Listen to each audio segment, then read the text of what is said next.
Good morning, everybody. Well, actually, afternoon. Welcome to day 12 of the 21 day challenge, Open to Receive. My name is Kelly Vanier from Authentic Self Alignment Coaching. And today we are talking about self care. So, self care, today's activity is about doing something that qualifies as self care for yourself today.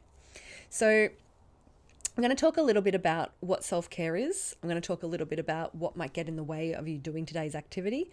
And hopefully that gives you the inspiration and the motivation you need to actually do today. So self-care looks like doing something that you love for no other reason that you deserve to do what you love. How's that? Quite simple, right? If you're stuck with coming up with ideas, I want you to stop trying to think of what you should do, and I want you to think about, what do you feel to do? What's in your heart to do? What does the child self in you that just loves to play and enjoy themselves, what would they choose to do? Or what makes you feel the best when you're not thinking about everybody else's needs and you're just thinking about your own? That's self-care. I believe everybody should set time aside for self-care every day for their whole life. And for a lot of years I didn't, but now I do. And so as an example, even though I had this video to do today, and even though I knew that the earlier I did it, the better, my self-care and my morning on my Saturday was important to me. And I knew that I could do the things that I needed to do for myself and still get this done, and everybody would benefit. Because I'm here, relaxed, in a good headspace, feeling great about myself. And the energy that I bring to this is just as important as the words that I'm sharing. So self-care for me this morning looked like waking up when I woke up, having a relaxing shower, washing my hair, not putting makeup on because I hate doing that, so I didn't, and making myself a really nutritious, healthy, delicious breakfast. It also involved me taking my time, not letting any imagined pressure get me here in front of this camera unnecessarily. The old Kelly would have, or the younger Kelly, would have pushed herself with the pressure of all of you guys out there needing to have this video first thing in the morning, and would have been down on myself for not doing it yesterday and all of those things. But now I know that stressing about those things doesn't serve me, and it actually doesn't change the result. The video is here now and you all get to enjoy it, and it's here forever for you to enjoy. So how good's that? I got to spend the time doing what I loved and looking after myself this morning and bring you this video. So I think a lot of people think that self-care is excluding other things and putting themselves above all the other needs of the people around them. But it's not. It's an and situation where you look after yourself and you can look after everybody else. In fact, the less you look after yourself, other people and everything else in your life does suffer. So today's challenge is about you putting yourself first so that your energy is good, so that your heart feels joy, so that you know you're valuable. Okay? Because there is a part of us when we're on this journey to begin with that is trying to say, don't do that. Don't put yourself first. Every time in your life where you've expected to be loved, or you've craved love, or asked for love, or asked to feel valuable, you haven't got it, and so don't try again because you know how much it hurt to feel that disappointment. But then there's the truth of you, your authentic self, that keeps whispering, but you are valuable. You are so valuable. And so, are we going to listen to the whisper, or are we going to listen to the trauma? when you listen to the whisper, it gets louder and louder and louder until you're like, of course I'm going to put myself first. Of course I'm going to look after myself, because then when my cup is full of joy, I can be more for everybody else, not less. So this is your opportunity to start that if you haven't already got a self-care ritual in your life. And so for those of you who don't already have a self-care ritual, I want to know, how did you go with the mirror exercise?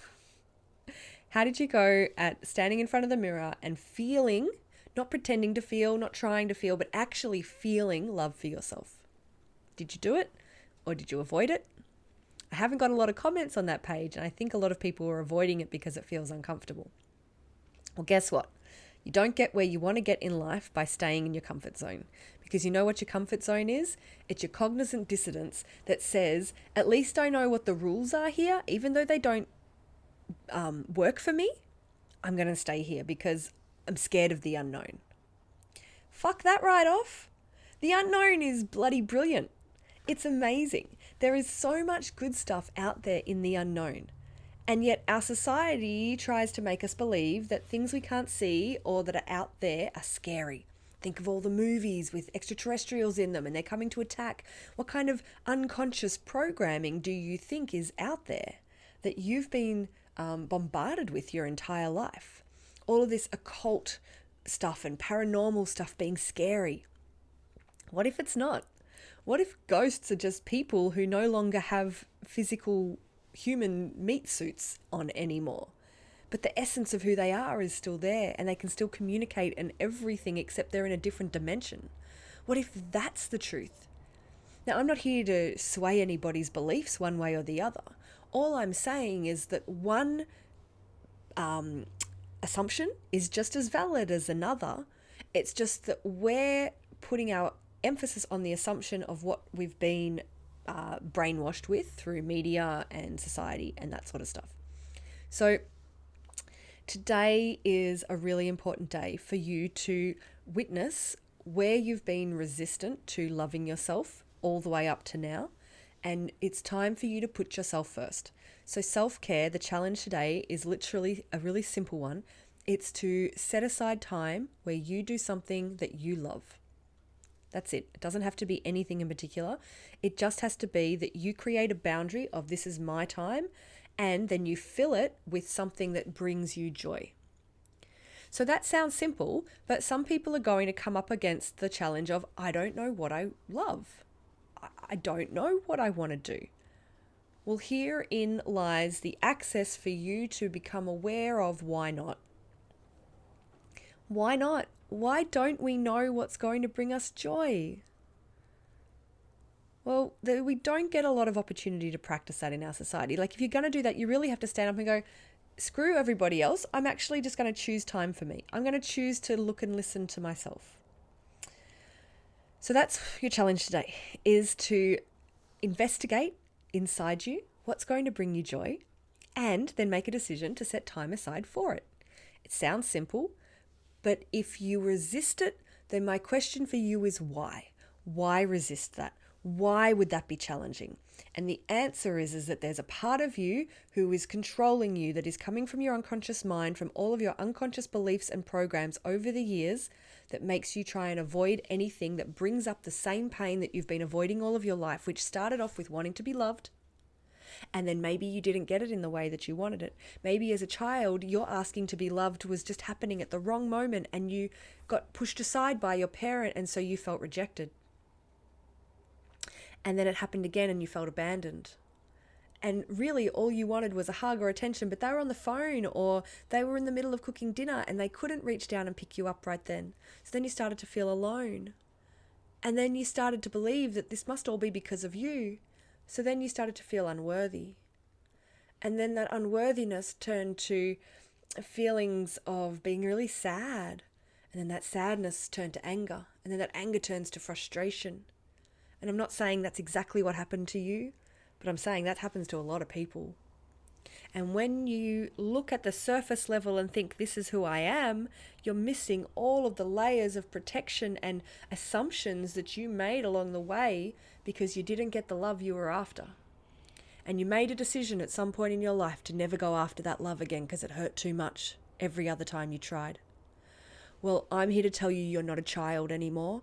You are a beautiful, loved human being, and you deserve it, and you deserve to give it to yourself. Because I have another question for you.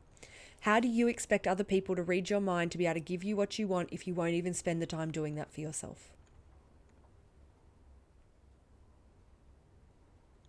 If you can't even know what you need, how do you expect your partner to know what to do to bring you joy or happiness?